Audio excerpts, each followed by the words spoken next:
Hey guys, Aaron here with For the Love of Tech, and you've been asking for it, and today I'm finally delivering it. A camera comparison between the iPhone 11 Pro Max up against the Pixel 4 XL. We're going to go ahead and jump right into it. All the pictures on the top or the left-hand side of the picture arrangements are always going to be the Pixel 4 XL, while the photo on the bottom is going to be the iPhone 11 Pro Max. But let's go ahead and focus on the details. The first one we're looking at is some Brazilian chocolate. Gabe just got back from Brazil and he brought back some delicious candies for everybody. And I took this picture on top of, sadly, my dirty, dusty, extremely used space gray keyboard at the office. So the color contrast is amazing. The yellow, the black, the background, it came out really, really good. I wasn't really too concerned with the angle, more or less the contrast between the yellow and the black. They both did a phenomenal job here. They picked up tiny little hairs there and there, little lint stuff everywhere. I mean, it really is a great looking picture all around. I don't think in these lighting conditions with this subject, there's really a clear winner. It really comes down to personal preference on this one. Now, one thing I do want to bring to your attention, the space in between the building and the sky is much larger. Now, what we have going on is the iPhone kind of has a wide angle lens. Despite the fact it wasn't activated, I'm quite confident based on what I saw today, the iPhone lens is wider organically. No settings, no tricks, no tips. It just takes a wider picture. Now the Pixel, still solid. The clouds, not as saturated as on the iPhone, which I found surprising because Pixel is really good at figuring out, hey, that's blue. Let's make it bluer to make it look even better. But here, I feel like the iPhone is the one that definitely took the win here. This is a photo that has clear dynamic range. Again, the iPhone gave me a darker blue sky than the Pixel did. Now, from what I can remember about the weather yesterday, it was clear, it was sunny, it was about 4:30, so the sun hadn't quite fallen into its 5:30, 6 o'clock sunset descent, so the sky was beautifully lit. And here, it's like, which picture do I want to have on my wall? Which one do I want to look at all the time? And honestly, in this one, I think I'm gonna go, I don't know what to pick. Which one would you pick? Head down to the comments, give me a hashtag picture number 3, and let me know which one you would pick, the iPhone or the Pixel 4 XL. I want to know what you guys think. This is one heck of a picture I took here. The clouds look really, really well defined in the Pixel 4. The iPhone didn't really pick up part of it, and when I'm taking these pictures, I'm doing it like this, right? Side by side, right next to each other. This Pixel, the camera's up here. The iPhone, the camera is down there. So sometimes what I'll do is I'll shift it down to kind of line it up to make it so they're at a level playing field, so the camera humps match up. My hump, my hump, my hump, my hump, my hump. So that's how I take the pictures. This is a really cool photo. It's again, in the alleyway. There's tons of art in downtown St. Pete. Most of this came from one little alley. There's this eyeball, there's this waves and this moon hanging. There's just a cool dumpster. It's a great scene. St. Pete's a great place to live. We can see that there is a tremendous amount of contrast between the iPhone 11 Pro Max compared to the Pixel 4 XL. This is a new welcome mural to downtown St. Pete, or maybe it's just new to me because I just discovered it. It's a big, giant red shark with angry teeth. And again, the iPhone sky is bluer, whereas the Pixel sky is a little bit more blown out. So I'm looking at this and I'm thinking, well, we've got some porta potties, we've got some garbage, we've got a sky, we've got a building in the background, we've got clouds behind the trees, and I'm looking and focusing on the details and the contrast and the colors, and I gotta say, I'm pretty sure that the iPhone did a better job on this one, so I'm gonna give this one to the iPhone, hands down. This is where the Pixel will always excel over the iPhone, or in my opinion, almost any other phone out there at the moment. We have the portrait mode. Here we had a very, very tough shot because I have my cup. It wasn't this cup. This cup is new. That comes from yesterday.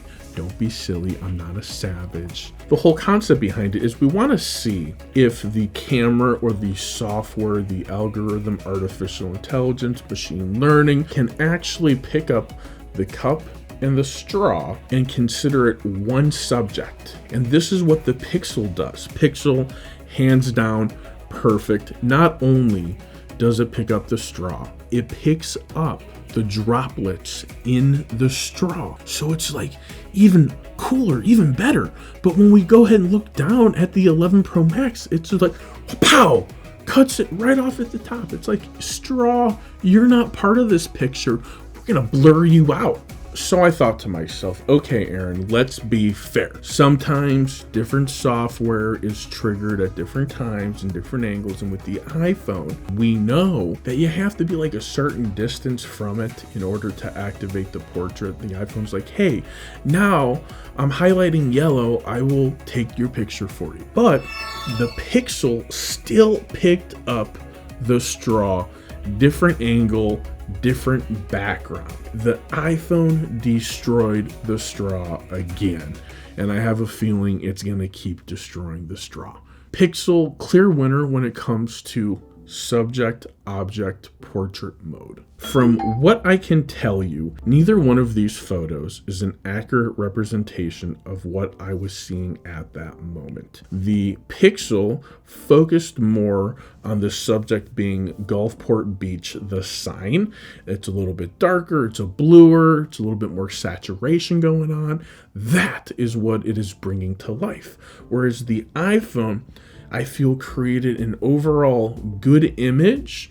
It saturated the grass. It was not that light out, but it did bring in some extra light into the photo. So the iPhone created a really good overall image. I just don't think it was an accurate image. I think the Pixel gave me a more accurate image of what I was seeing, but neither one really hit the nail on the head. Both great photos. They both are doing two different things. Pictures taken at the exact same time, same lighting, same angle, same everything. The only thing different is the phone. And I happen to have a orange tree in my front yard. That's right, I live in Florida. We have fruit trees. We have orange trees.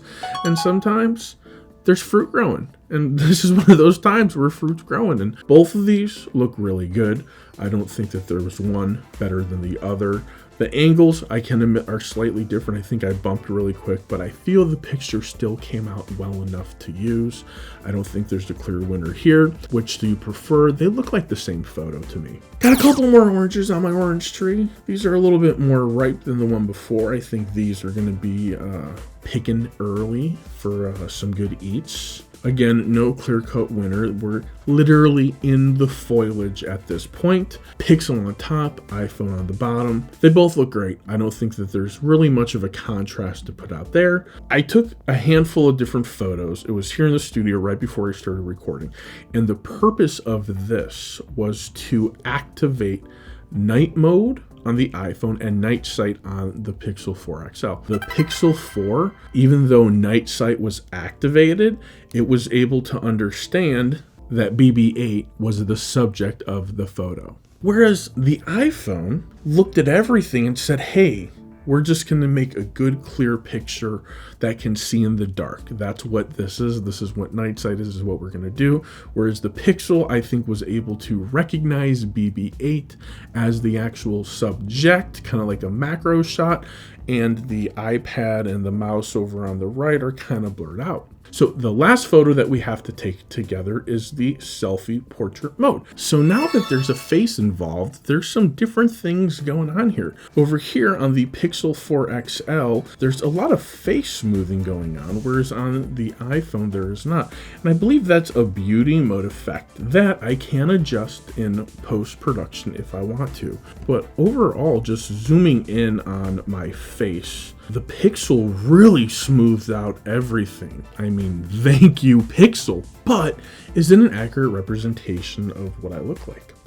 We're going for quality and we're going for clarity and we're looking at this objectively. So if I have to pick which picture I want to look at of myself, I'm going to want to see what I really look like. I'm going to want my actual details of my face, the folds, the wrinkles, the bumps, the blemishes, the hair growing, all that. But if I'm going to share it on social media, I think I'm going to go with the Pixel. I think that's the one I want everybody else to see.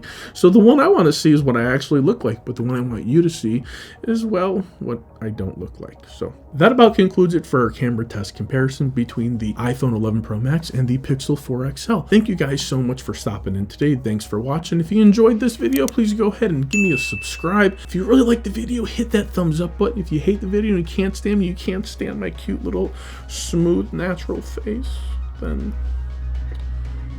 there's a dislike button, but we encourage you not to use it because there's the potential that your computer is going to blow up if you hit the thumbs up button. It could happen.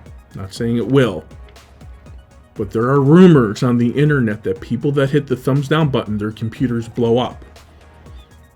Till next time, for the love of tech, namaste.